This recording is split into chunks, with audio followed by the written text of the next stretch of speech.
Hello, dear student. Welcome to the class 12 physics.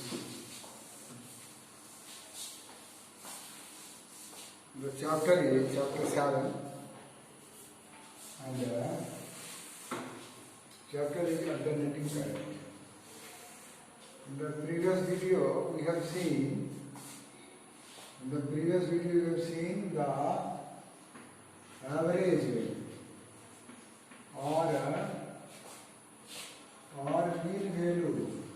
or mean value of AC for a half cycle, that is IAB या I mean बराबर, that is equal to 0.637 of the peak value का इतना होगा।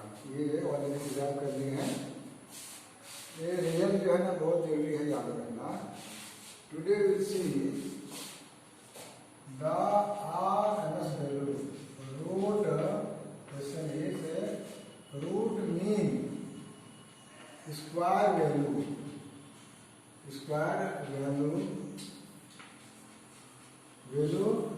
IRMS, or this is called or virtual value है ना। Virtual value भी नाम देते हैं इसका, दैट इज द IV और इफेक्टिव वैल्यू, तीनों नाम है। Effective value it is the IEFF, जो लिखना of an alternating current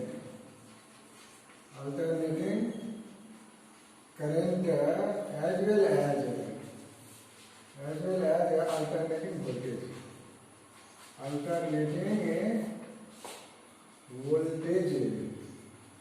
हम वही करेंगे। RMS लिखेंगे, चाहे E भी लिखेंगे या E इफेक्टिव, इसका ही करेंगे। सबसे पहले क्वेश्चन अराइज होता है what is RMS value of AC का RMS वैल्यू क्या है। ये कुछ नहीं है, तो it is defined as that the value of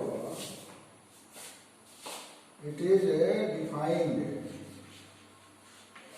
as that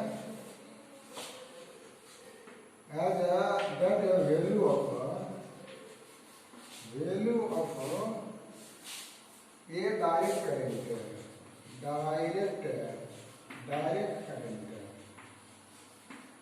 direct current का वैल्यू है ना, which produce same heat, which produce same heat। क्योंकि पहले ही बताए हैं AC करंट को नॉर्मल एमीटर से हम लोग नहीं मेजर कर सकते हैं। That can be measured by hot wire ammeter, and that is based on the heating effect of electric current. AC electric current same heating effect,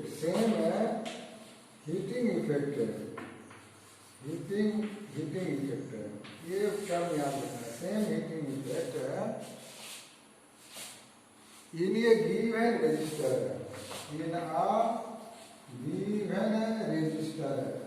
जानते हो। Resistor the conductor having resistance is called resistor. Given resistor पर produce करता है, क्या produce करता है। As is produced bye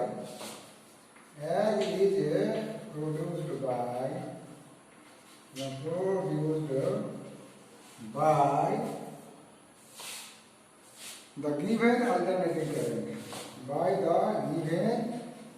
given alternating current. कितना करेगा, गिवन अल्टरनेटिव करेंगे। तो अगर याद रह जाएगा तो for the same time, for the same time, same time जितना समय में ये डायरेक्ट करेंट जितना ही उतना ही given alternative current same time में उतना ही हीट प्रोड्यूस करता है। वह वाला करेंट जो है तो कहेंगे इज कॉल्ड, यहाँ किस लिख दिए हैं, is called RMS value, RMS value कहेंगे और इफेक्टिव वैल्यू कहेंगे और क्या कहेंगे, वर्चुअल वैल्यू कहेंगे ना। It is denoted by I RMS या आई वी या आई इफेक्टिव से डिनोट किया जाता है ना। उसका वैल्यू क्या होगा, वैल्यू को निकालेंगे। अगर ये डिफिनेशन याद हो जाता है तो अच्छी बात है ना, समझ के रखते हो तो पूछेगा लिख दोगे राइट। तो इसी के आधार पर हम लोग एक रजिस्टर लेते हैं। Let us we have to take a register, this is a register having resistance R. यहाँ एक सोर्स लगा देते हैं, source alternating source. Alternating source क्या है, ई बराबर E not sine omega T, this is the voltage.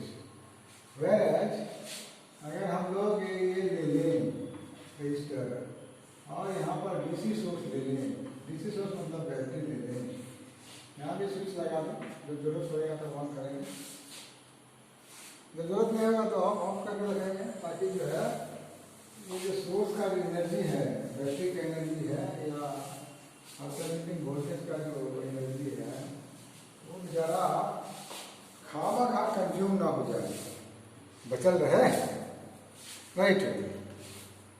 तो just you will have to see कि देखो मान लो इससे होकर के बहुत short duration delta T time में हीट बहाई, तो करंट बहा क्या, आई बहा करें, करंट जो है आई बह के जा रहा है, ये ले लो चाहे उतना ही शॉर्ट पीरियड को, उतना ही शॉर्ट पीरियड में यहाँ से करंट आई बहाई, ये करंट कितना होगा, आई बराबर आई नोट कितना होगा साइन ओमेगा टी। लेकिन यहाँ पर तो आई बराबर क्या होगा, आई ही होगा, क्योंकि ये तो वैल्यू नहीं करेगा, इसके साथ कुछ नहीं लगेगा। वो डीसी सोर्स से लिए हैं करंट और एसी सोर्स से लिए हैं। मान लो ये बहुत शॉर्ट ड्यूरेशन के लिए आई करंट इससे होकर पास किया, तो इसमें क्या होगा, हीटिंग इफेक्ट होगा, तो शॉर्ट ड्यूरेशन के लिए जा रहा है इसलिए डीएच होगा, है ना। तो लेट डायरेक्ट लिख रहे हैं, डेरिवेशन कभी कभी पूछ देता है और नहीं तो उसका जो रिलेशन लास्ट में निकलेगा वो बहुत इंपॉर्टेंट है, सेंटिमेंट का सॉल्व होगा और बहुत जगह उसको पुट करना है। Let heat produced during time delta t in the resistor of resistance, उस रजिस्टर का resistance R is given by क्या, डीएच करेंगे, छोटा हिट जाएगा, छोटा टाइम पर गया है तो हो जाएगा कितना, आई स्क्वायर आर डी टी होगा। क्यों होगा बाबू, ये पढ़ो इलेक्ट्रिसिटी में, ये जूल्स लॉ ऑफ हीटिंग है, ठीक है। इसमें करंट का नेचर क्या है, नेचर जो है इस तरह है, ये टाइम इंटरवल टी है, छोटा सा ड्यूरेशन में कितना हीट पैदा हुआ, तो ड्यूरेशन में कॉन्स्टेंटाई कर लेते थे, तो ये मतलब कि होगा। लेकिन एक पूरा साइकिल जा गया, इतना साइकिल में कितना हीट प्रोड्यूस होगा, तो heat produced in one cycle में कितना होगा, वन साइकिल ऑफ ए सी। तो ज़्यादा होगा तो इसको क्या करना पड़ेगा, इंटीग्रेट करेंगे छोटा छोटा पार्ट को। तो इंटीग्रेट 0 से कितना तक फिर जाएंगे, इसके बदले कितना आ जाएगा I not R D T, I square R D T, 0 to कितना आ जाएगा टी। ये इक्वेशन 2 कर लो, कितना हीट प्रोड्यूस होगा, इतना ही हीट एसी करंट जितना हीट पैदा किया, डिफरेंस ध्यान रखोगे, उतना ही हीट और डीसी करंट उतना ही गिवन रेजिस्टर पर पैदा करे। तो वो उस करंट को उस करंट को क्या कहेंगे, इफेक्टिव करंट या आरएमएस वैल्यू या वर्चुअल वैल्यू कहेंगे। तो फॉर द डीसी सोर्स, ये तो एसी सोर्स के लिए है, ये जो है एसी सोर्स के लिए है। फॉर डीसी सोर्स,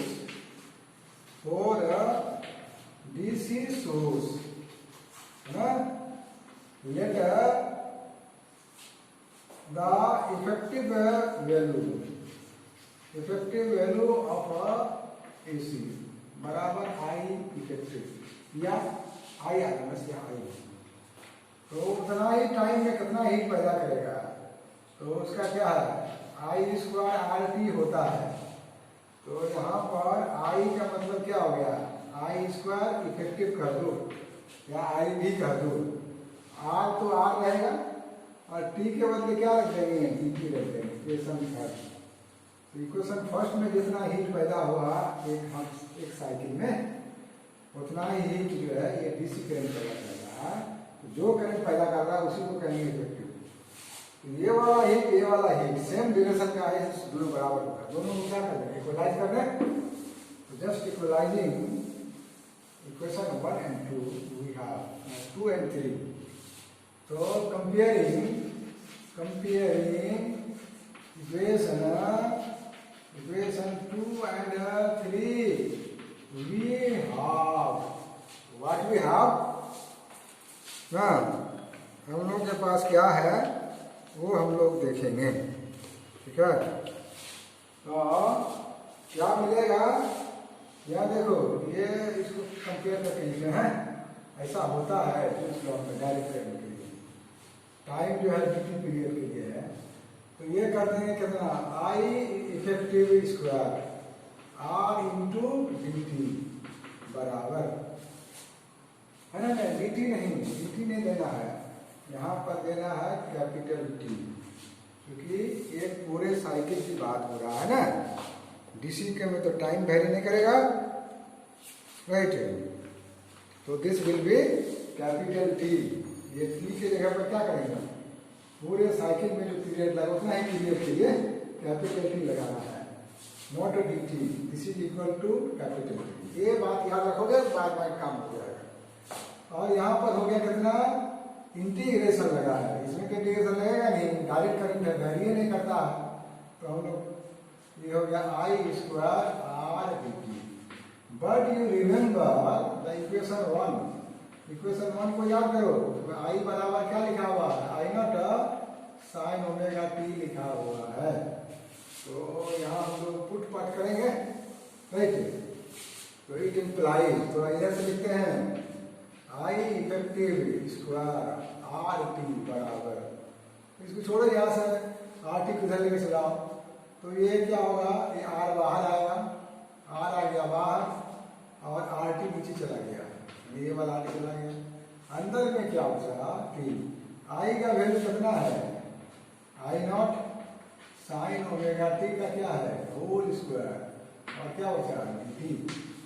एक आर कैंसिल हो गया।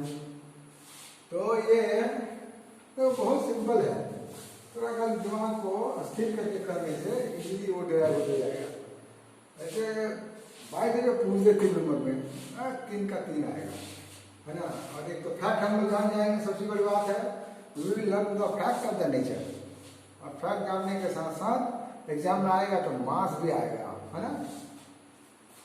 तो ये 1/a आई का स्क्वायर है, आई स्क्वायर बाहर कर लो, डिवाइडेड बाय कितना रह जाएगा, टी रह जाएगा। अंदर में क्या बचेगा, 0 टू टी, और ये साइन स्क्वायर ओमेगा टी, ये स्क्वायर है डी थी। देखो बाबू, हम लोग इंटीग्रेशन ऑफ साइन थीटा जानते हैं, कितना होता है कितना होता है माइनस कॉस थीटा होता है, ठीक है, क्योंकि साइन का डिफरेंशिएशन माइनस कॉस का डिफरेंशिएशन माइनस साइन, साइन के इंटीग्रेशन इतना होता है, ठीक है। लेकिन ये साइन स्क्वायर थीटा का इंटीग्रेशन नहीं मालूम है, पावर वाला का नहीं होता है। जब भी होगा थीटा के साथ रखना होगा। मैथमेटिकल टूल्स में 11 में बता चुके हैं, कितना बात किए हुए हैं। तो जब भी है इसमें मल्टीपल फॉर्म में लाना है। मल्टीपल फॉर्म में लाने के लिए आई नॉट स्क्वायर 2 से डिवाइड कर दिए, integration 0 to t 2 sine square omega t। Just to remember trigonometry. Sine math वाला तो बहुत बार करता है इंटीग्रेशन डिफरेंशिएशन में सब, लेकिन बायोलॉजी वाला बहुत इजी है, चिंता मत करो। देखो फार्मूला एक है कि 2 साइन स्क्वायर थीटा बराबर 1 माइनस कॉस 2 थीटा लिखा है। और एक भी होता है 2 कॉस 2 थीटा माइनस 1 भी होता है। दूसरा होता है ना, ये भी होता है। तो ये इसके बदले क्या रखेंगे, इसी को रख देंगे, ये 2 साइन 2 थीटा ना, ये रख देंगे। तो ये वैल्यू यहाँ पुट करना है हम लोगों को, ठीक है। तो that value we have to put.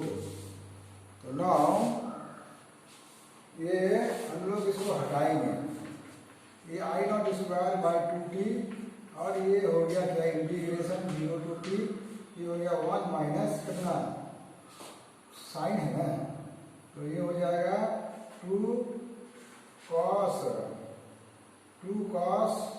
Twice omega t, 2 theta ना होता है, और ये हो जाएगा बाद में dt।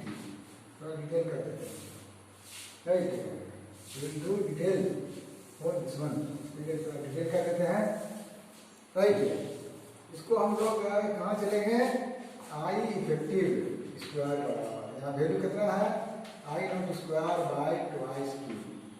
देखो ये दो फंक्शन का है, integration of 0 to t dt हो गया, dt 1 के साथ इंटू हुआ, minus twice into integration 0 to t cos of twice omega t, और ये dt।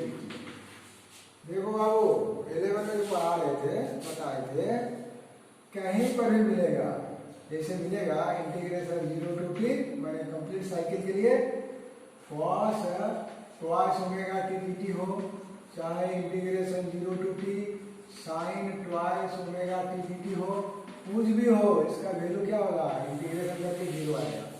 क्योंकि हम लोग मैथमेटिक्स नहीं पढ़ रहे हैं, है ना, फिजिक्स पढ़ रहे हैं, तो हम लोग को ये सॉल्व करने की जरूरत नहीं है। ऐसा रिलेशन नहीं मिल जाए पूरे का इंटीग्रेशन करने से क्या होगा, 0 होगा, याद रखो। और जिसको विश्वास नहीं है वो करके देखो, you will get 0, finally you will get 0, right. तो नाउ ये I not square by twice t, ये इंटीग्रेट dt का इंटीग्रेशन कितना होगा, t होगा, और लिमिट क्या वैसे बैठेगा 0 to t बैठेगा, है। इसको थोड़ा ऐसा बना के कर देते हैं, और इसका इंटीग्रेशन 0 होगा ही, इससे कुछ 0 रख दो, बचेगा कितना I not square by twice t, और यहाँ पर हो जाएगा t माइनस 0 बराबर है I not square by twice t into t, capital T cancel, I not square by 2 हो गया। This equal to I effective बराबर स्क्वायर है ना, उधर जाएगा, अंडर रूट क्या होगा आई नॉट स्क्वायर बाय 2 बराबर आई नॉट बाय 2। बहुत अच्छा, इसका मतलब है देखो आई इफेक्टिव कहो, चाहे आई भी कहो, चाहे आई RMS कहो, ये क्या होगा, जो पीक करंट है, मतलब मैक्सिमम एम्पलीट्यूड है, उसका कितना फ्रैक्शन होगा 1/√2, कितना √2। इसको अगर आगे सॉल्व करें तो 1/√2 इंटू आई नॉट, 1/√2 का जब सॉल्व करो, कैसे सॉल्व करोगे, √2 का वैल्यू होता है ना 1.414, रख के सॉल्व करोगे, नीचे में बड़ा ऊपर छोटा है, डेसिमल में आएगा 0.707 आएगा, 1/√2 को सॉल्व करने से आएगा, करके देखोगे कितना, या इसको 77.7% ऑफ द पीक वोल्टेज। तो इफेक्टिव वैल्यू जो होगा, इफेक्टिव वैल्यू जो होगा वो क्या होगा, ये हो गया पीक वैल्यू। इफेक्टिव वैल्यू कितना होगा, 70% तक इफेक्टिव होगा, मतलब वर्चुअल वैल्यू होगा, वो दिखेगा, है ना।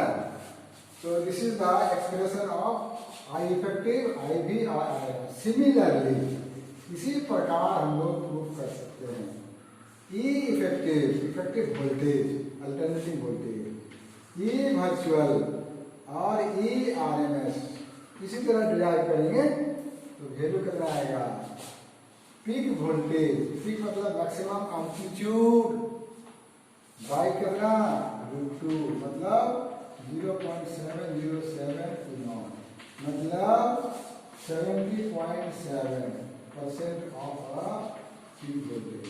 तो ये रिलेशन बाबू, ये जो रिलेशन है इसको याद रखना, कभी आरएमएस वैल्यू दिया रहेगा। और जो है जैसे हम लोग के घर में जो एसी सप्लाई होता है कितना वोल्ट का होता है, कितना वोल्ट का सप्लाई होता है, हम लोग का जो वोल्ट मीटर कितना नापेगा, 220 वोल्ट नापता है। ये है डोमेस्टिक सप्लाई, इसी the domestic supply is 220 volt, इतना दिखेगा मीटर में, वोल्ट मीटर में, लेकिन असल में ये है उतना है, उससे ज्यादा आता है। तो ये कौन सा वैल्यू होगा, हमेशा ये वर्चुअल वैल्यू कहलाएगा। क्या कहलाएगा, वर्चुअल वैल्यू कहलाएगा। तो पीक वैल्यू क्या होगा, what will the peak value, peak value कितना होगा। और जो घर में हम लोगों का एसी सप्लाई होता है ये दिखता है कितना, मतलब वर्चुअल वैल्यू ही दिखता है, इफेक्टिव वैल्यू। और ये कितना फ्रीक्वेंसी, फ्रीक्वेंसी या न्यू लिखो कितना होता है, 50 हर्ट्ज, इतना फ्रीक्वेंसी का। इसमें हम लोग ओमेगा निकालना चाहते हैं, एंगुलर फ्रीक्वेंसी कितना होगा, 2 पाई न्यू होगा, 2 पाई न्यू तो ट्वाइस पाई इंटू कितना 50 बराबर कितना होगा 100 पाई। तो इसका यूनिट क्या होगा, रेडियन पर सेकेंड, और फ्रीक्वेंसी का यूनिट क्या होगा, हर्ट्ज, लेकिन एंगुलर फ्रीक्वेंसी ओमेगा का यूनिट होगा रेडियन पर सेकेंड, क्योंकि ओमेगा बराबर होता है थीटा बाई टी, थीटा मतलब रेडियन और टाइम मतलब सेकेंड, याद रखना। तो ये पीक वोल्टेज कितना होगा, तो पीक वोल्टेज बराबर ई नॉट बराबर कितना होगा, देखो बाबू वहां पर देखा है ना, ई भी बराबर होता है ई नॉट बाई क्या, बाई √2। तो ई नॉट बराबर कितना होगा, √2 इंटू ई भी। √2 का वैल्यू कितना है बाबू, 1.414, और ई भी का वैल्यू कितना है जो दिखता है वो कितना है, 220 वोल्ट है। इसको अगर मल्टीप्लाई करोगे तो ये 311 वोल्ट के बराबर आएगा। ये है उसका एम्पलीट्यूड, ये नोट निकल गया। तो वोल्टेज का इंस्टेंटेनियस वोल्टेज का इक्वेशन क्या होगा, तो इक्वेशन 4 मतलब किसी समय, equation 4 instantaneous voltage, AC voltage का इक्वेशन है ई बराबर E not sine omega t. E naught का वैल्यू कितना हुआ 311, साइन तो साइन रहेगा, ओमेगा का वैल्यू कितना निकाला है बाबू, क्योंकि ये 50 हर्ट्ज में ही सप्लाई होता है इंडियन एसी, क्लियर है। अब्रॉड में जैसे यूएसए का है उसका जो फ्रीक्वेंसी है वो 60 हर्ट्ज है ना। That depends upon the armature या coil of the AC generator, जिससे जनरेट होता है उसके मैन्युफैक्चरिंग ओरिएंटेशन एंड ये पर डिपेंड करता है। साइन ओमेगा, ओमेगा का वैल्यू कितना हो गया 100 पाई टी। तो ये इक्वेशन बन गया, राइट। अब इसे से इंस्टेंटेनियस करंट बनाना है, क्या बनाना है, इंस्टेंटेनियस करंट का इक्वेशन डेवलप करना है। तो इसमें मान लो रजिस्टर लगा हुआ है, रजिस्टर लगा हुआ है 10 ओम, क्या लगा है 10 ओम लगा हुआ है। तो करंट का फार्मूला क्या है, करंट बराबर होता है वोल्टेज बटे रेजिस्टेंस, है ना, ओम्स लॉ से। तो हम लोग जो है आई भी निकालना चाहते हैं, क्या आई नॉट निकालना चाहते हैं। तो यहाँ पर क्या होगा, ई नॉट बाई कितना होगा आर होगा। अगर आई आई भी निकालना चाहते हैं तो क्या होगा, ई वी बाई आर होगा, तो वोल्टेज को करेंगे। तो आई नोट चाहिए, ई नोट कितना है, ई नोट का वैल्यू है 311, किसी के बुक में 310 लिखा रहता है वोल्ट, का रेजिस्टेंस कितना 10, तो आई नोट कितना हो जाएगा 331.1, ये क्या हो जाएगा एम्पियर हो जाएगा ना। तब ये इक्वेशन क्या होगा, आई बराबर आई नोट कितना होता है इंस्टेंटेनियस लिखना, आई बराबर आई नोट का वैल्यू कितना है 31.1, साइन कितना है ओमेगा, ओमेगा का वैल्यू कितना है 100 पाई इंटू टी, ये इंस्टेंटेनियस कैलकुलेशन हो गया।